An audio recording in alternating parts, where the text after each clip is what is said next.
King James Bible, the book of the prophet Isaiah, chapter 34. Come near, ye nations, to hear, and hearken, ye people.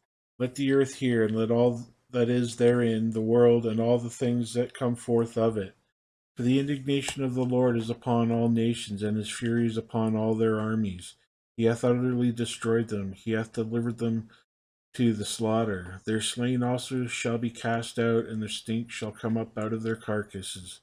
And the mountains shall be melted with their blood, and all the host of heaven shall be dissolved, and the heavens shall be rolled together as a scroll, and all their hosts shall fall down, as the leaf falleth from off the vine, and as a falling fig from the fig tree. Shall be bathed in heaven, behold, it shall come down upon Idumea, and upon the people of my curse to judgment. The sword of the Lord is filled with blood, it is made fat with fatness, and the blood of the lambs and goats, with the fat of the kidneys of rams, for the Lord hath sacrifice in Bozrah, and a great slaughter in the land of Idumea. And the unicorns shall come down with them, and the bullocks with the bulls, and their land shall be soaked with blood, and their dust made fat with fatness. For it is the day of the Lord's vengeance, and the year of recompenses for the controversy of Zion. And the streams thereof shall be turned into pitch, and the dust thereof into brimstone, and the land thereof shall become burning pitch. It shall also not be quenched night nor day. The smoke thereof shall go up forever from the generation to generation. It shall lie waste. None shall pass through it forever and ever.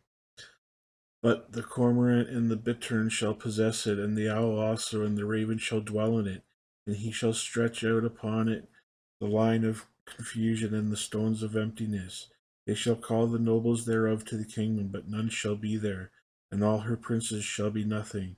And thorns shall come up in her palaces, nettles and brambles in the fortresses thereof, and it shall be an habitation of dragons, and a court of owls.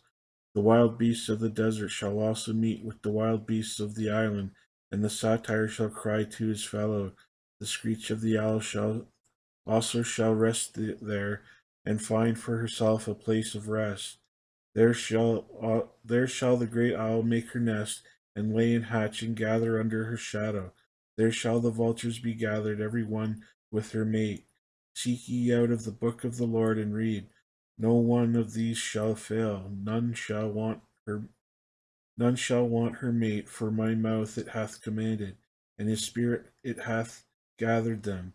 And he hath cast the lot for them, and his hand hath divided it unto them by line. They shall possess it forever, from generation to generation shall they dwell therein. Chapter 35. The wilderness and the solitary place shall be glad for them, and the desert shall rejoice, and blossom as the rose. It shall blossom abundantly and rejoice, even with joy and singing. The glory of Lebanon shall be given unto it. The excellency of Carmel and Sharon, they shall see the glory of the Lord, and the excellency of our God. Strengthen ye the weak hands, and confirm the feeble knees. Say unto them that are of a fearful heart, be strong, fear not. Behold, your God will come with vengeance, even God with recompense. He will come and save you. Then the eyes of the blind shall be opened, and the ears of the deaf shall be unstopped. Then shall the lame man leap as a hart, and the tongue of the dumb sing. For in the wilderness shall waters break out, and streams in the desert. And the parched ground shall become a pool, and the thirsty land springs of water. In the habitation of dragons, where each lay, shall be grass with reeds and rushes. And a highway shall be there, and a way it shall be called the way of holiness. The unclean shall not pass over it, but it shall be for those the wayfaring men, though fools, shall not err therein. No lion shall be there, nor any ravenous beast shall go up thereon. It shall not be found there, but the redeemed shall walk there. And the ransomed of the Lord shall return, and come to Zion with songs and everlasting joy upon their heads. They shall obtain joy and gladness, and sorrow of sighing shall flee away. Chapter 36. Now it came to pass in the 14th year of the king Hezekiah, that Sennacherib, king of Assyria, came up against all the defense cities of Judah and took them. And the king of Assyria sent Rabshakeh from Lachish to Jerusalem unto King Hezekiah with a great army. And he stood by the conduit of the upper pool in the highway of the fuller's field. Then came forth unto him Eliakim, Hilkiah's son, which was over the house, and Shebna the scribe, and Joah, Asaph's son, the recorder.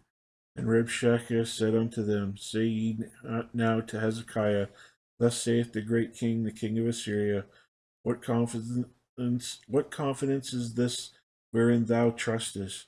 I say, sayest thou, but they are but vain words. I have counsel and strength for war. Now on whom dost thou trust, and thou rebellest against me? Lo, thou trustest in the staff of his broken reed on Egypt, whereon if a man lean, it will go into his hand and pierce it. So, so is Pharaoh king of Egypt to all that trust in him. But if thou say unto me, We trust in the Lord our God, is it not he whose high places and whose altars Hezekiah hath taken away, and said to Judah and to Jerusalem, Ye shall worship before this altar? Now therefore give pledges, I pray thee, to my master, the king of Assyria, and I will give thee 2,000 horses, if thou be able on thy part to set riders upon them. How then wilt thou turn away the face of one captain of the least of my master's servants, and put thy trust in Egypt for chariots and for horsemen? And am I now come up without the Lord against this land to destroy it? The Lord said unto me, Go up against this land and destroy it. Then said Eliakim and Shebna and Joah unto Rabshakeh, Speak, I pray thee, unto thy servants in the Syrian language, for we understand it, and speak not to us in the Jews' language in the ears of the people that are on the wall. But Rabshakeh said, Hath my master sent me to thy master and to thee to speak these words? Hath he not sent me to the men that sit upon the wall, that they may eat their own dung and drink their own piss with you? Then Rabshakeh stood and cried with a loud voice in the Jewish language, and said, Hear ye the words of the great king, the king of Assyria. Thus saith the king, Let not Hezekiah deceive you, for he shall not be able to deliver you. Neither let Hezekiah make you trust in the Lord, saying, The Lord will surely deliver us. This city shall not be delivered into the hand of the king of Assyria.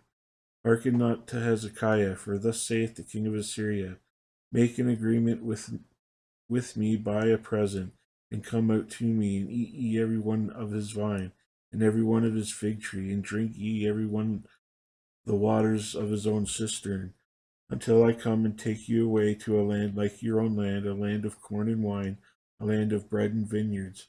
Beware lest Hezekiah persuade you, saying, The Lord will deliver us. Hath any of the gods of the nations delivered this land out of the hand of the king of Assyria? Where are the gods of Hamath and Arphad? Where are the gods of Sepharvaim? And have they delivered Samaria out of my hand? Who are they among the gods of these lands that have delivered their land out of my hand, that the Lord shall deliver Jerusalem out of my hand? But they held their peace and answered him not a word, for the king's commandment was saying, Answer him not. Then came Eliakim the son of Hilkiah, that was over the household, and Shebna the scribe, and Joah the son of Asaph, the recorder, to Hezekiah, with their clothes rent, and told them the words of Rabshakeh.